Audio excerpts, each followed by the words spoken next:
திருச்செங்கோட்டிலிருந்து வருகை புரிந்திருக்கும் செந்தில்குமார் ஐயா அவங்களை வருக வருகை என வரவேற்கிறோம்.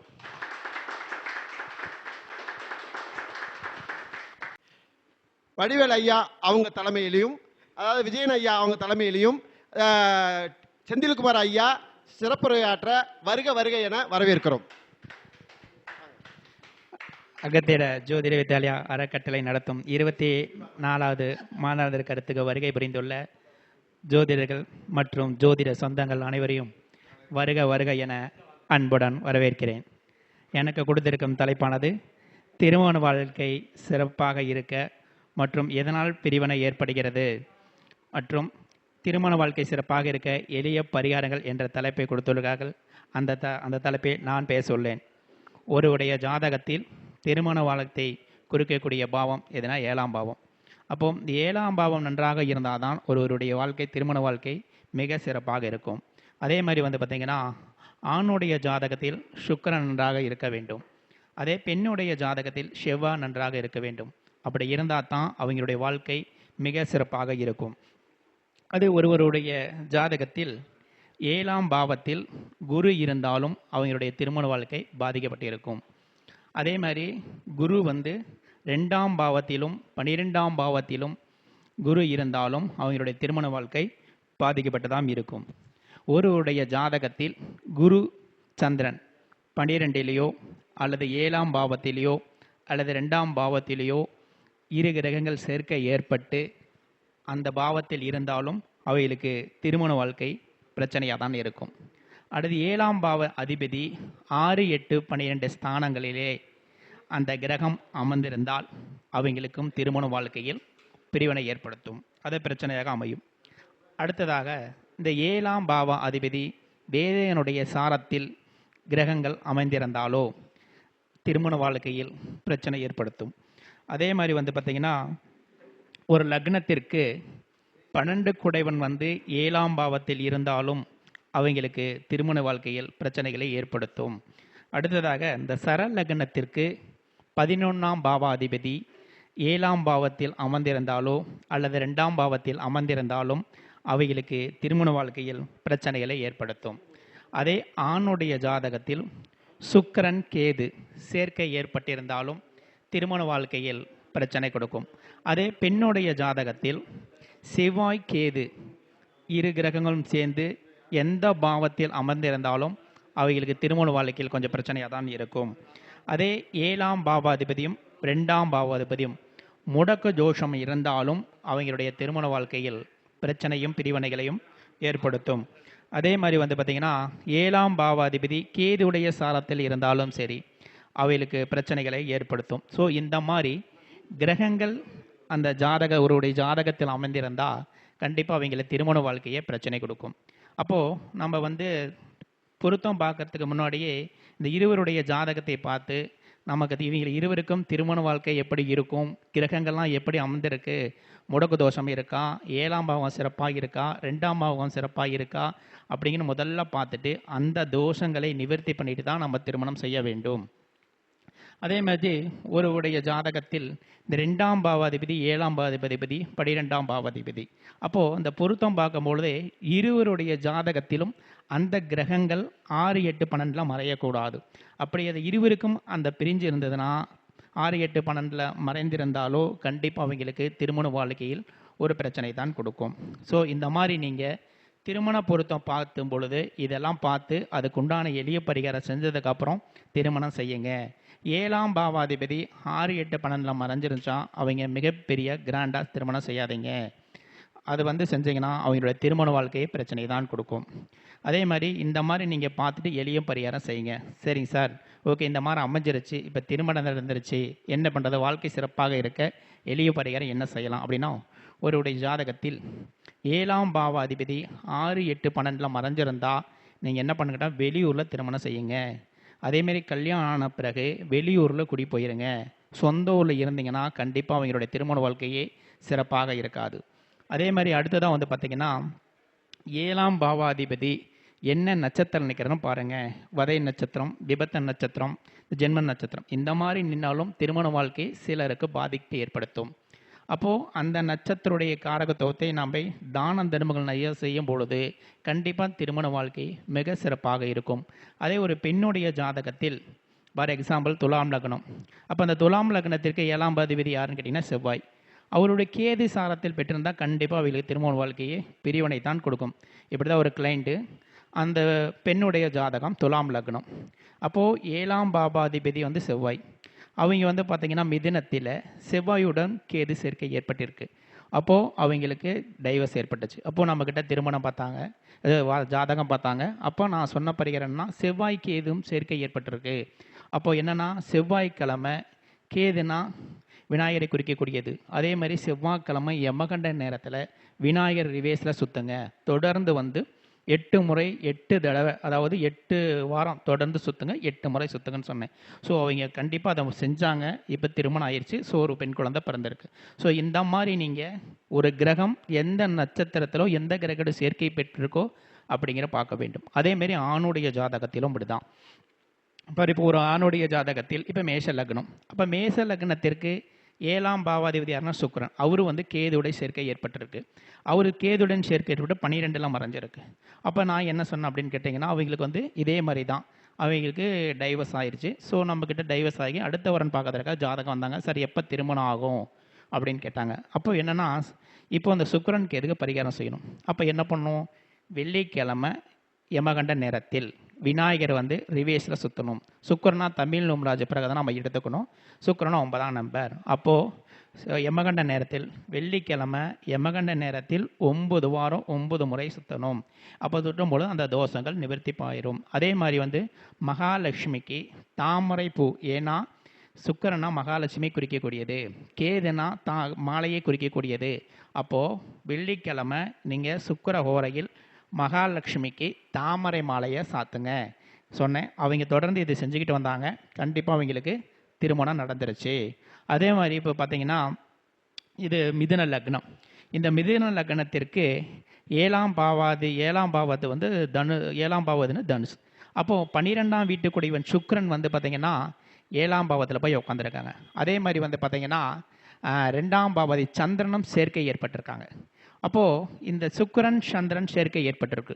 அப்போது 12ஆம் பாவாதி 7ல் உட்காந்துருக்காங்க. ஸோ அவங்களுக்கு இதே மாதிரி தான், அந்த பொண்ணுக்கு கல்யாணம் 3 மாதம் தான் சேர்ந்து வாழ்ந்தாங்க. அதே மாதிரி பிரிவினை ஏற்பட்டுச்சு. அப்போ நான் என்ன சொன்னேன் அப்படின்னு கேட்டிங்கன்னா, 12ஆம் அதிபதி 7ல் சந்திரன். அப்போது நீங்கள் சொந்த ஊரில் இருக்காதீங்க, வெளியூரில் போய் நீங்கள் வேலை செய்யுங்க, கண்டிப்பாக உங்களுக்கு திருமணம் நடக்குன்னு சொன்னேன். அதே மாதிரி தான் அவங்க என்ன பண்ணாங்க, வெளியூரில் போய் வேலை செஞ்சுட்டு இருந்தாங்க. கண்டிப்பாக வரன் கிடஞ்சி இன்றைக்கி திருமணம் ஆகி நல்லா இருக்காங்க. இப்படி ஒவ்வொரு ஜாதகத்தையும் நம்ம பார்க்க வேண்டும். பார்த்து கிரகங்கள் எப்படி இருக்குதுன்னு நம்ம பார்த்து செய்யணும். அதே மாதிரி வந்து பார்த்திங்கன்னா துலாம் லக்னம். இப்போ அந்த துலாம் லக்னத்திற்கு சரலக்னம். அப்போ சரலக்னத்திற்கு 11ஆம் பாவம் பாதகாதிபதி. அப்போ அந்த பாதகாதிபதி யாருன்னு கேட்டிங்கன்னா சூரியன் வருவார். அவர் என்ன பண்ணி 7ஆம் இடத்துல போய் உட்காந்துட்டார். அப்போ என்ன பண்ணும், திருமண வாழ்க்கை பாதகம் தான் செய்யும். அப்போது அவைகளுக்கு அப்படியே தான். அந்த பொண்ணுடைய ஜாதகம் டைவர்ஸ் தான். அப்போது அந்த பொண்ணுடைய ஜாதகம் நம்மக்கிட்ட ஜாதகம் பார்க்க வந்தாங்க. அப்போ நான் என்ன சொன்னேன்னா, சூரியன் வந்து பார்த்திங்கன்னா உங்களுக்கு வந்து கோதுமை குடிக்கக்கூடியது. அப்போ நான் என்ன சொன்னேன், தொடர்ந்து நீங்கள் வன்னிசை கரணத்தில் நீங்கள் தொடர்ந்து என்ன பண்ணுன்னு கேட்டிங்கன்னா கோதுமை தானம் பண்ணிகிட்டே வாங்க அப்படின்னு சொன்னேன். ஸோ அவங்க வந்து என்ன பண்ணாங்க, இதை தொடர்ந்து வன்னிசை கரண வர அன்னைக்கும் ஞாயிற்றுக்கிழமைனாலையும் இந்த கோதுமை செய்தான உணவுகளையே தொடர்ந்து தானம் பண்ணிகிட்டே வந்தாங்க. ஸோ அவங்களுக்கு இந்த மாதிரி செய்யும் பொழுது திருமணம் நடைபெற்றுச்சு. இப்படி நம்ம ஒவ்வொரு ஜாதகத்திலும் முதல்ல பார்க்க வேண்டிய திருமண வாழ்க்கை சிறப்பாக இருந்தால் தான் அவருடைய வாழ்க்கை மிக சிறப்பாக இருக்கும். அப்போது நம்ம என்ன பண்ணணும், 2ஆம் பாவத்தையும் 7ஆம் பாவத்தையும் பார்க்க வேண்டும். அதே மாதிரி 7ஆம் பாவாதிபதி கேதுடன் சேர்ந்தாலும் சரி. இப்போ ஃபார் எக்ஸாம்பிள் வந்து பார்த்திங்கன்னா 7ஆம் பாவாதி வந்து இப்போ கும்ப லக்னத்தில் ஒருத்தர் பிறக்கிறாங்க. அப்போ கும்ப லக்னத்திற்கு 7ஆம் பாவாதி யாருன்னு கேட்டிங்கன்னா சூரியனாக வருவார். அவர் கேதுடன் சேர்ந்தாலும் கண்டிப்பாக திருமண வாழ்க்கை பாதிக்கப்படுத்தும். அப்போ என்ன பண்ணணும், ஞாயிற்றுக்கிழமை சூரிய ஓரையில் அதேமாரி வில்வ மாலை சிவனுக்கு சாட்டுங்க. அப்போ சாத்தும் போது அந்த தோஷங்கள் நிவர்த்தி ஆகும். இதை தொடர்ந்து 9 வாரம் செஞ்சுட்டு வாங்க. அல்லது நவகரத்தில் இருக்கக்கூடிய சூரிய பகவானுக்கு வில்வ மாலை சாத்திட்டு வாங்க. அப்போ இந்த மாதிரி சாத்தும் பொழுது அந்த தோஷங்கள் நிவர்த்தி ஆகும். அப்போது இந்த மாதிரி திருமணம் நடந்துடும். 2வது திருமணம் நல்லா நடக்கும். திருமண வாழ்க்கையும் மிக சிறப்பாக இருக்கும். அடுத்தது வந்து பார்த்திங்கன்னா இப்போ வந்து பார்த்திங்கன்னா தனுசு லக்னம் அதேமாரி வந்து பார்த்தீங்கன்னா மீன லக்னம், இவங்க 2 பேத்துக்குமே வந்து பாதகாதிபதி புதனாத்தா வருவார் இந்த லக்னத்தில் பிறந்தா. அப்போ அந்த லக்னத்தில் பிறந்தவங்க கண்டிப்பாக வந்து கேதுடையும் தொடர்பு ஏற்பட்டுச்சுன்னா, கேது சேர்க்கை ஏற்பட்டுச்சுனாலும் திருமண வாழ்க்கையில் பிரச்சனை தான் கொடுக்கும். அப்போ என்ன பண்ணணும்? புதன்கிழமை கண்டா பெருமாளுக்கு துளசி மாலை சாத்துங்க. அதேமாரி நவகிரகத்தில் இருக்கக்கூடிய நவகிரகத்தில் கூடிய புதன் பகவானுக்கு நான் துளசி மாலையை சாத்துங்க. அவ்வாறு சாத்தும் பொழுது கண்டிப்பாக அந்த தோஷங்கள் நிவர்த்தியும், திருமண வாழ்க்கையும் மிக சிறப்பாக இருக்கும்.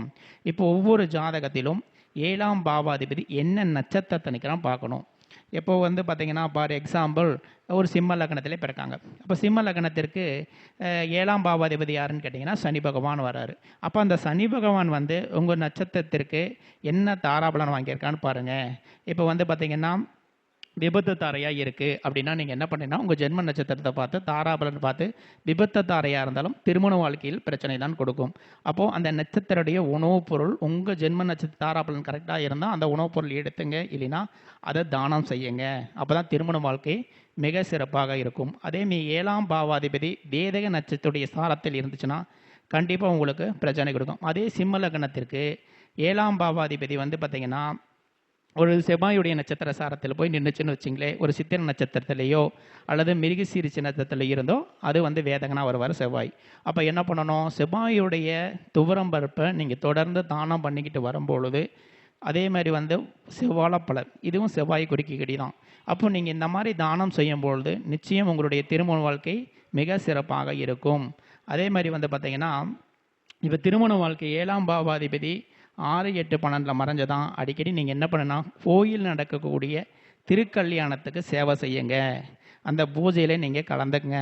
அவ்வாறு கலந்துக்கும் பொழுது நிச்சயம் திருமண வாழ்க்கையே சிறப்பாக இருக்கும். அதே மாதிரி வந்து வாஸ்துல சில வீடுகள் வந்து பிரிவினையாக இருக்கக்கூடிய வீட்டில் போய் வாஸ்து பார்க்கும்பொழுது திருமணம் ஆகி 1 வருஷத்தில் வந்து டைவர்ஸ் ஆனவங்க, 3 மாதத்தில் பிரச்சனை ஆனவங்க, இவங்கெல்லாம் போய் பார்க்கும் பொழுது இந்த என்ன பண்ணுறேன்னு கேட்டிங்கன்னா வாஸ்துல வீட்டில் பார்க்கும் பொழுது வாழை மரம் வந்து பெண்மொழின்னு சொல்லக்கூடிய வடமேற்கு சைடையும், அதே மாதிரி வந்து பார்த்திங்கன்னா தென்கிழக்கு சைடையும் இது வந்து பெண்மொழியை குறிக்கக்கூடியது. அங்கே என்ன பண்ணாங்க? அந்த வாழை மரம் வளர்த்துவாங்க. ஆக்சுவலி இந்த இடத்துல வாழை மரம் இருந்துச்சுனாவே அந்த வீட்டு பெண் பிள்ளைங்களை வாழ விடாது. அதே மாதிரி அப்படி தான் வேப்ப மரமும் அப்படி தான். அதே மாதிரி வந்து வடமேற்கு பகுதியில் பள்ளமாக இருந்தால் அந்த வீட்டில் கண்டிப்பாக பெண்களை சிறப்பாக இருக்க விடாது, பிரச்சனைகள்லாம் ஏற்படுத்தும். அதே மாதிரி வந்து பார்த்திங்கன்னா தென்கிழக்கு பகுதியிலும் அப்படி தான். இந்த தென்கிழக்கு பகுதியும் வந்து பார்த்திங்கன்னா பள்ளம் பண்ணியிருப்பாங்க. அப்போ அந்த மாதிரி வீடுகள் இருந்தாலும் அவங்க வீட்டில் கண்டிப்பாக பிரிவினைகள் ஏற்படுத்தும். அதே மாதிரி வந்து குடும்பத்தில் நிம்மதியாக இருக்க விடாது பெண்களை. அப்போ இந்த மாதிரி நீங்கள் வாஸ்தும் பார்த்து கரெக்ட் பண்ணிக்கணும். ஸோ இந்த மாதிரிலாம் நம்ம பார்த்து தான் கல்யாணம் செய்யும் பொழுதோ, பொருத்தம் பார்க்கின்ற பொழுதோ, அல்ல கல்யாணத்தை காணத பிறகு ஜாதகத்தை பார்த்து இந்த மாதிரி கிரகங்கள் சரியில்லை என்றால் நீங்கள் எளிய பரிகாரம் செய்து கொள்ளுங்கள். சரிங்களா? இந்த மாதிரி செய்யுங்க. கண்டிப்பாக உங்களுடைய திருமண வாழ்க்கை மிக சிறப்பாக இருக்கும்.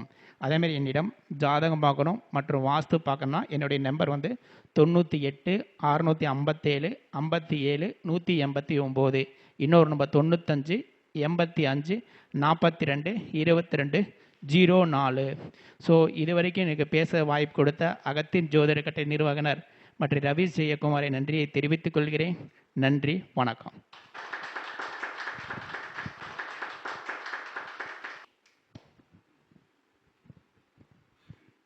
அகத்தியர் ஜோதிட வித்தியாலய அறக்கட்டளை 24வது ஜோதிட கருத்தரங்க விழாவிற்கு வருகை புரிந்து ஜோதிட கருத்துக்களை, அதாவது என்னுடைய உயிர் நண்பர் சொல்லலாம். ஏன்னா நான் அதாவது ஆரம்பத்தில் கருத்தரங்கத்துக்கு செல்லும்போது நானும் செந்தில்குமார் ஐயா, வெங்கடேஷ் 3 பேரும் தான் ஒவ்வொரு கருத்தரங்கத்துக்கும் போவோம் புதுசாக.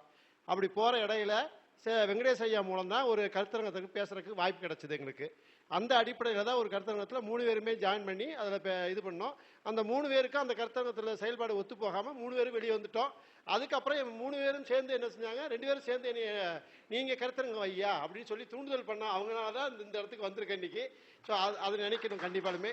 அந்த அடிப்படையில் எப்போ எங்கே அழைச்சாலும் எனக்கு உற்ற தோழனாக நின்று நான் என்னால் முடிஞ்ச உதவியை நான் பண்ணுறேன்னா நீங்கள் இன்னும் எக்காரத்தை கொண்டும் கைவிட்டா நீங்கள் பார்த்துங்க அப்படின்னு சொல்லுவோம். அப்படி அந்த அடிப்படையில் இன்னைய அளவுக்கும் கூட வந்து எல்லா சிறப்பு கருத்தரங்கத்திலும் கலந்து இன்னைக்கு சிறப்பான ஜோதிட பரிகார விஷயத்தில் எப்போவுமே அவங்க பேசுவாங்க. அந்த அடிப்படையில் ஜோதிட கருத்தை பதிவு பண்ணியிருக்காங்க. அவங்களுக்கு வாழ்த்து தெரிவிக்கும் விதமாக என்னுடைய உயிர் நண்பரான வடிவேலு ஐயா அவங்களும் விஜயன் ஐயா அவங்களும் பொன்னாடை போத்தி மகிழ்க்குமாறு கேட்டுக்கிறேன்.